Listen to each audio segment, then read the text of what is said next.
혹시 전화 버튼을 누르기 직전까지 갔다가 아무 이유 없이 화면을 꺼본 적 있으신가요? 연락하고 싶지 않은 것도 아니고 피하고 싶은 사람도 아닌데 이상하게 그 한 통이 너무 무겁게 느껴질 때가 있습니다. 오늘 사연은 결혼이 싫어서가 아니라 책임 앞에서 멈춰 서게 된 한 남자의 이야기입니다. 아무 일도 없는데 마음이 먼저 반응해버린 사람. 지금 시작합니다. 그날 아침도 정말 평범했어요. 알람이 울렸고 눈을 떴고 특별히 늦지도 빠르지도 않은 시간에 일어났습니다. 씻고 나와서 물 한 컵을 마시고 아무 생각 없이 TV를 켰어요. 그냥 배경소리가 필요했던 것 같아요. 마침 신혼부부 예능이 나오고 있었어요. 둘은 부엌에 나란히 서서 아침을 준비하고 있었고 여자는 앞치마를 메고 남자는 그걸 보며 웃고 있었습니다. 그때 저는 좋지도 않았고 싫지도 않았습니다. 그냥 보고 있었어요. 그런데 이상한 일이 하나 있었어요. 리모컨을 들고 채널을 한번 넘겼다가 다시 돌아왔다는 겁니다. 그 행동이 조금 이상했어요. 보고 싶어서 돌린 것도 아니었고 피하고 싶어서 넘긴 것도 아니었거든요. 그냥 다시 그 장면이 나와 있는 게 불편했습니다.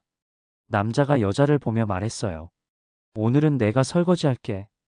여자가 웃으면서 대답했죠. 맨날 그렇게 말만 하잖아. 둘이 웃었습니다. 웃음소리가 거실에 퍼졌어요. 그 순간 제 손이 리모컨 위에서 멈췄습니다. 그냥 보기 싫었던 건 아니었어요. 그렇다고 부러운 것도 아니었습니다. 그냥 그 장면이 제 하루에 들어오는 게 싫었습니다. 그래서 전원 버튼을 눌렀어요. TV가 꺼지면서 검은 화면에 제 얼굴이 비쳤습니다. 그 얼굴을 보자마자 저는 고개를 돌렸어요. 아직 이유는 몰랐지만 보고 싶지 않았어요. 결혼식 날은 늘 정신이 없죠. 사람도 많고 소리도 많고 누가 누군지 헷갈립니다. 저는 축의금 봉투를 들고 테이블 앞에 섰어요. 펜을 집었다가 잉크가 잘 나오지 않아서 내려놓고 다른 펜으로 이름을 적었습니다. 그 과정이 유난히 길어졌어요. 이름 4글자를 쓰는데 괜히 시간이 오래 걸렸습니다. 그때 뒤에서 누군가 제 이름을 불렀어요. 어머, 진우 씨 맞죠? 고개를 들자 어머니 친구분인 서윤이 서 계셨어요. 예전에 몇 번 본 적 있는 분이었고 항상 저를 볼 때마다 같은 질문을 하던 분이었죠. 진짜 오랜만이다. 얼굴 보니까 반갑네. 저는 웃으며 고개를 숙였습니다. 웃는 건 이제 습관에 가까웠어요. 요즘은 어떻게 지내? 그냥 회사 다니고 있어요. 그분은 고개를 끄덕이더니 정말 자연스럽게 물었습니다. 근데 요즘 만나는 사람은 있어? 질문은 너무 가벼웠어요. 그래서 더 피할 수 없었습니다. 그 순간 저는 준비되지 않은 질문을 너무 예상 가능한 자리에서 들어서 당황했습니다. 저는 바로 대답하지 못했고 잠깐 웃었습니다. 아, 요즘은 좀 바빠서요. 그 말이 입에서 나오는 동안 제 스스로가 느껴졌어요. 아, 지금 나 또 숨고 있구나. 그분은 웃으며 말했어요. 다들 바쁘지. 그래도 너도 이제 슬슬. 말끝을 흐리며 주변을 한번 둘러봤어요. 그 시선이 저를 압박했습니다. 그래, 아직 젊으니까. 네. 저는 고개를 끄덕였어요. 그 끄덕임이 대답도 아니고 부정도 아닌 어중간한 반응이라는 걸 알았습니다. 그분이 다른 사람을 보고 자리를 뜨자 저는 종이컵에 물을 따라 들었습니다. 마시지는 않았어요. 그냥 들고만 있었습니다. 아무 말도 안 했는데 이미 평가받은 기분이 들었거든요. 집으로 돌아오는 길에 어머니에게 전화가 왔어요. 식은 어땠어? 사람 많았어. 그런 이야기들이 오갔습니다. 별일 없는 대화였어요. 그런데 어머니는 조금 망설이다가 말을 꺼냈습니다. 아까 서윤이가 그러더라. 저는 이미 알겠다는 표정으로 차 안에서 고개를 끄덕였어요. 요즘 너 어떻게 생각하냐고. 잠깐 침묵이 흘렀어요. 그 침묵이 길어질까봐 제가 먼저 말했습니다. 알아보고 있어. 그 말이 너무 자연스럽게 나와서 저 스스로도 놀랐어요. 그때 피로감이 몰려왔어요. 거짓말을 해서가 아니라 이 대화를 계속해야 한다는 사실이요. 어머니는 안심한 듯 말했어요. 그래, 내가 알아서 해야지. 그 말이 위로가 아니라 책임처럼 느껴졌습니다. 전화를 끊고 나서 한동안 차 안에 앉아 있었어요. 시동은 꺼져 있었고 라디오도 꺼져 있었습니다. 그때 저는 누구에게 화가 난 것도 아니고 슬픈 것도 아니었어요. 그냥 계속 미뤄지고 있다는 느낌이었습니다. 집에 들어와 신발을 벗고 불을 켜지 않았습니다. 소파에 앉아 휴대폰을 켰어요. 소개팅 앱을 열었습니다. 사진이 나왔고 글이 있었고 또 다른 사진이 나왔습니다. 안정적인 직장, 결혼을 전제로, 계획적인 성향. 하나하나 틀린 말은 없었어요. 다 맞는 말 같았습니다. 그런데 그 문장들을 읽는 동안 제 손가락이 조금씩 느려졌어요.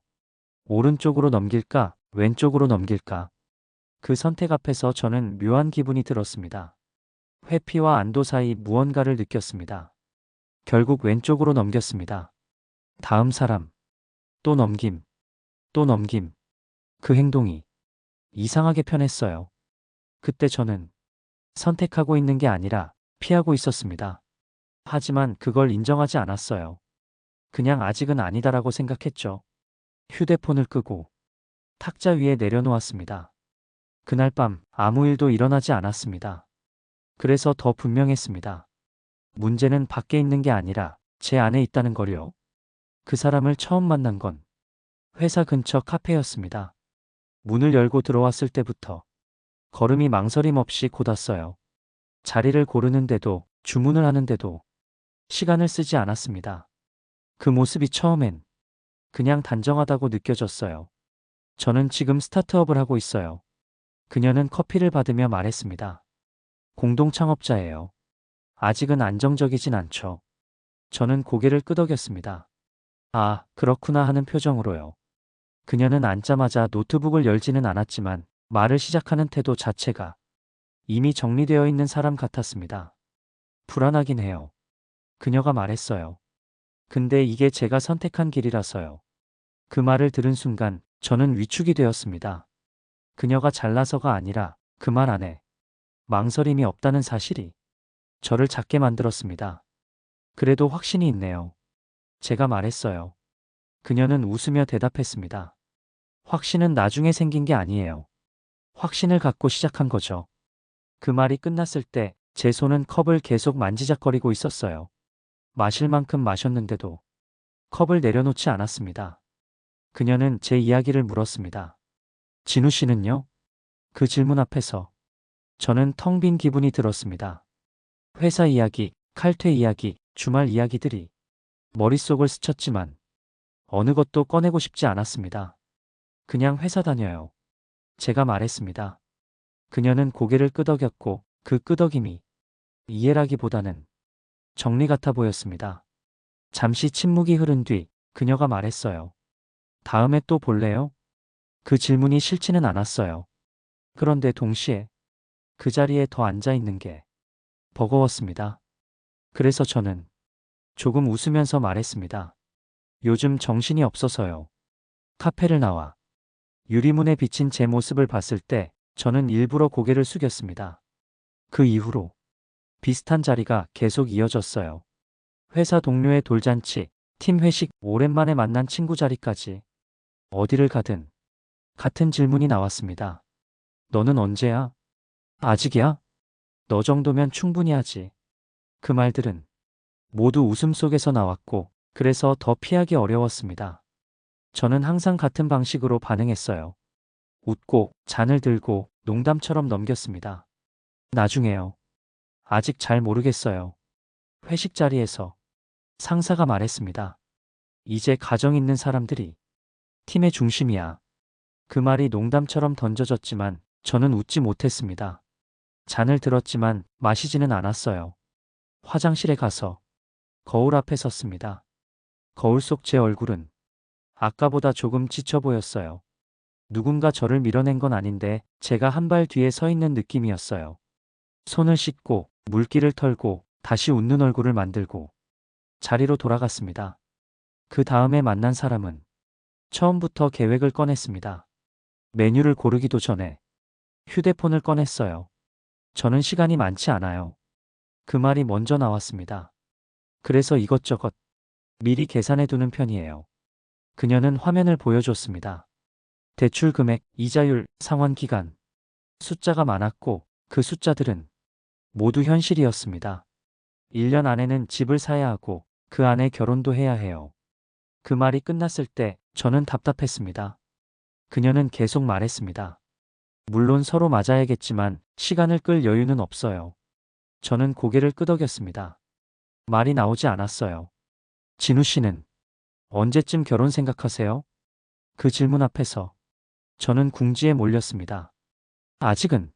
말을 잇지 못하자 그녀는 제 얼굴을 잠깐 봤습니다. 그럼 저희는 방향이 좀 다르네요. 그 말이 끝나자 공기가 가벼워졌습니다. 우리는 계산을 했고 자리에서 일어났습니다. 영수증을 접어 주머니에 넣는 순간 종이가 손바닥에 닿았습니다.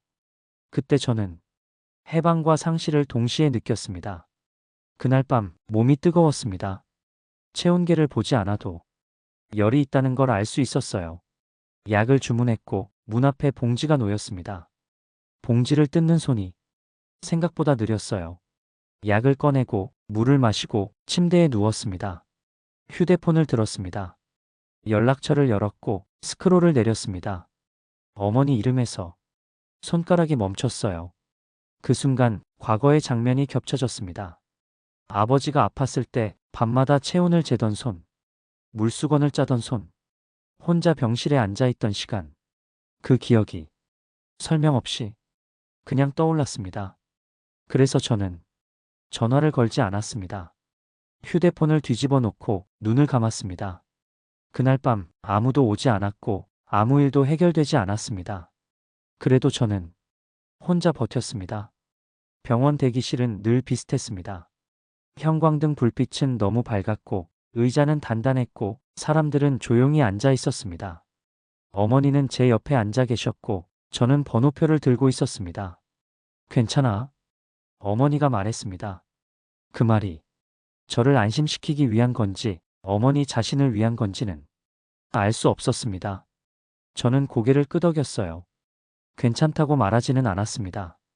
번호판이 깜빡였고 다른 사람의 번호가 불렸습니다. 그 사이에 저는 휴대폰을 켰습니다. SNS를 넘기다가 전 연인의 사진이 스쳤어요. 아이를 안고 웃고 있는 사진이었습니다. 저는 멈추지 않았어요. 바로 넘겼습니다.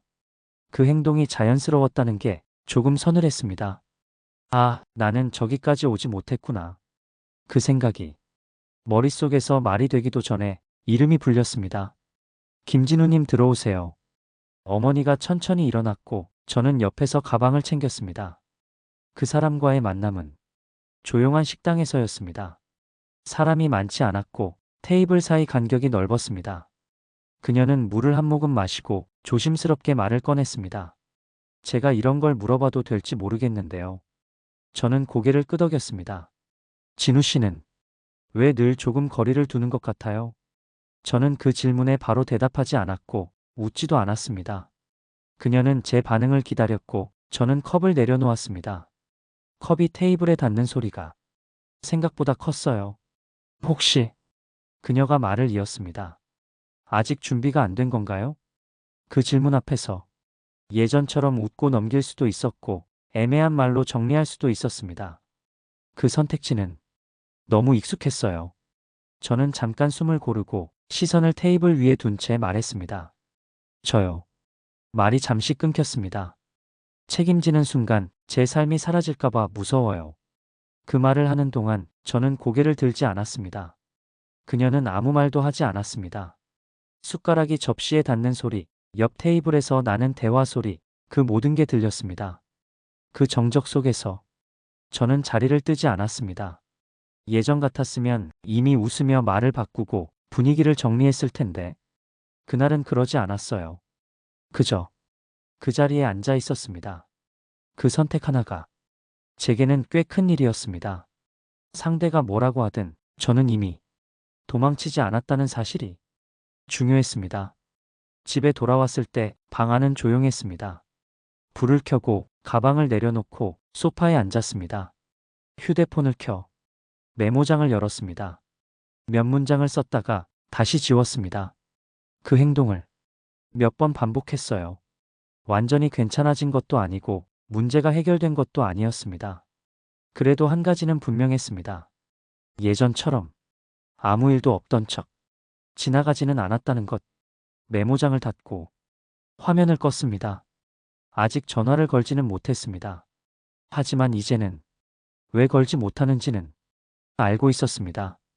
여기까지 들어주셔서 감사합니다. 이 이야기를 들으면서 혹시 여러분도 미뤄두고 있는 전화 한 통, 차마 꺼내지 못한 말 한마디가 떠올랐다면 그 감정은 아주 자연스러운 겁니다. 누군가는 아직 준비되지 않았고 누군가는 멈춰 서 있는 중일 뿐이니까요. 이 사연이 조금이라도 공감되셨다면 좋아요 한번 눌러주시고 비슷한 이야기가 계속 궁금하시다면 구독과 알림 설정도 함께 해주세요. 여러분의 선택 하나가 이런 이야기를 계속 이어갈 힘이 됩니다. 다음 사연에서도 조금은 솔직한 마음으로 다시 이야기 나눌게요. 감사합니다.